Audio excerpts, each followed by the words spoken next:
Avant de lire un nouveau livre de la Bible, je ne le fais pas de manière systématique, mais je vois les bienfaits de se documenter sur le contexte.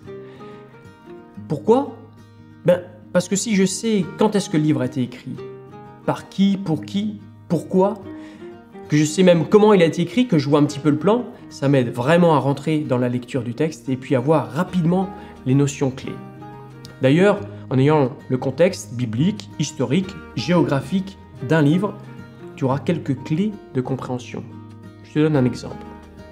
Dans Jonas chapitre 4, les versets 1 et 2.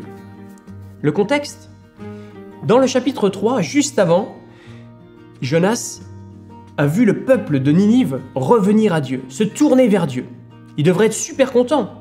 Et pourtant, Jonas chapitre 4, versets 1 et 2, cela fut très mal pris par Jonas, qui se fâcha.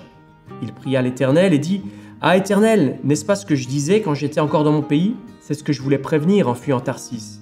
Car je savais que tu es un Dieu qui fait grâce, qui est compatissant, lent à la colère et riche en bienveillance, et qui regrette le mal. » En ayant conscience du contexte, on sait que les habitants de Ninive sont les ennemis du peuple d'Israël.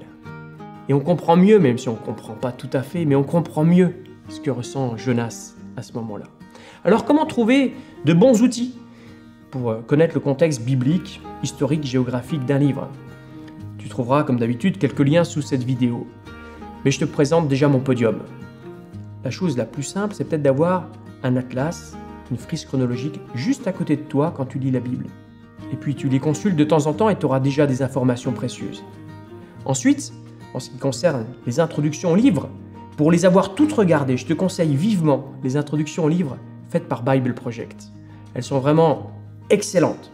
Et si tu préfères lire, tu peux toujours lire les introductions aux livres dans les Bibles d'études ou le livre 66 en 1.